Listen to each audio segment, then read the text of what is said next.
Henry Kravis possède un empire. Les ventes annuelles de ses sociétés dépassent celles de Microsoft, Coca-Cola et Disney cumulées. Qui est Henry Kravis?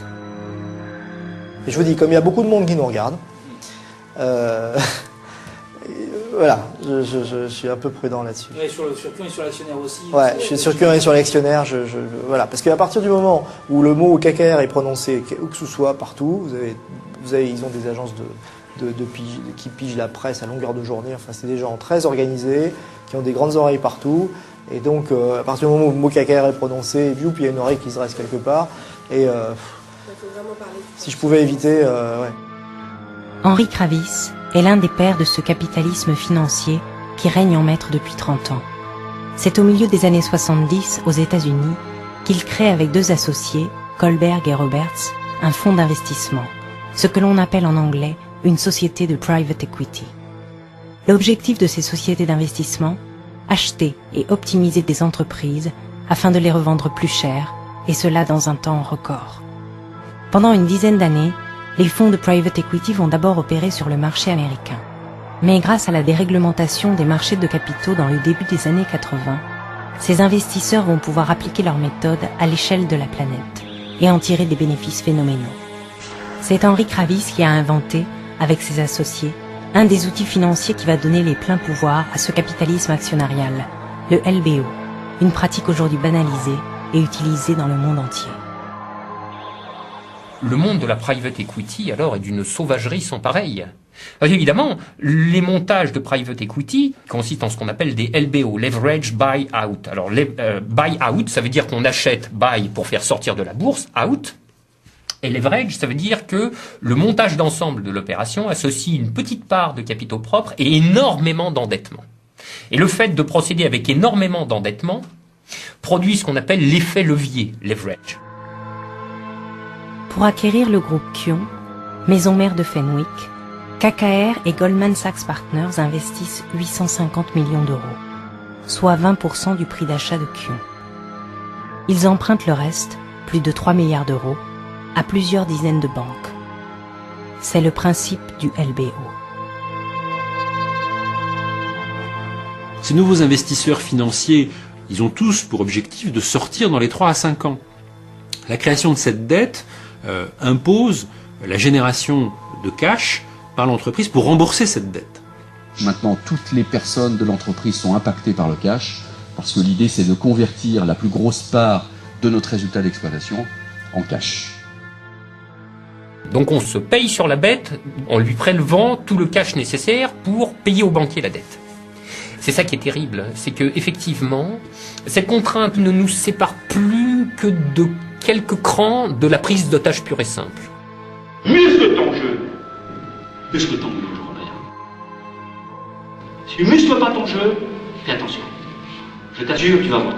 Tu vas avoir des déconvenus parce que t'es trop gentil. Ces opérations sont extraordinairement profitables. Mais entre-temps, alors il a fallu faire dégorger le cash à l'entreprise. Donc c'est pas du tout un capitalisme qui développe.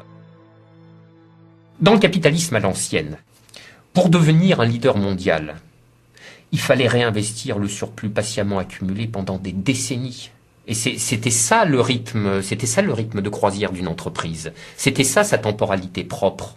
Et au bout de 2-3 décennies, alors elle était devenue vraiment une grande entreprise sur le marché mondial. Swing low, sweet cherry ho, coming for to carry me home. Pour les hommes du capital industriel, il y a une espèce de primat de la pulsion de réalisation. Ça ne veut pas dire qu'ils sont indifférents au profit, évidemment pas. Mais le profit est déclassé dans la hiérarchie des priorités. Ce qui est visé, c'est l'expansion, la réalisation, c'est, créer une dynastie industrielle, par exemple. Je veux dire, les Dassault, les Bouygues, les Lagardère, etc. Créer un empire entrepreneurial. Marquer l'espace de ces constructions, pour les grands constructeurs de génie civil. Accomplir des révolutions technologiques qui vont façonner profondément les modes de vie pour un Bill Gates. Voilà, c'est ça les forces motrices, n'est-ce pas? Alors pour ces forces motrices, le profit est un instrument, il est nécessaire, il faut l'avoir, donc il faudra faudra le dégager pour l'investissement, pour l'accumulation du capital. Mais ça n'est pas forcément l'objectif final.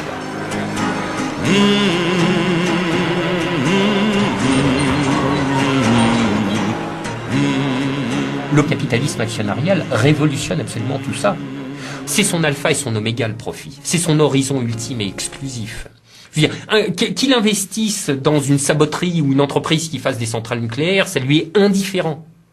Je veux dire, l'essentiel, c'est la bottom line, c'est-à-dire le profit net et le taux de rendement des capitaux propres. Je veux dire, et si jamais c'est faire des yaourts qui payent plus que de faire des centrales nucléaires, le capital financier quittera le secteur du nucléaire sans l'ombre d'un regret et sans l'ombre d'un souvenir pour se réinvestir intégralement dans le yaourt. Dans cette logique, KKR a pris possession de groupes de médias, de télécommunications, de distributeurs de jouets, de laboratoires pharmaceutiques, de fabricants d'électronique, de producteurs et distributeurs d'énergie, de cliniques, d'universités, d'hôtels de luxe, de chaînes de quincaillerie, de fabricants de matelas, de fournisseurs de béton, de sociétés de sécurité et d'immobilier.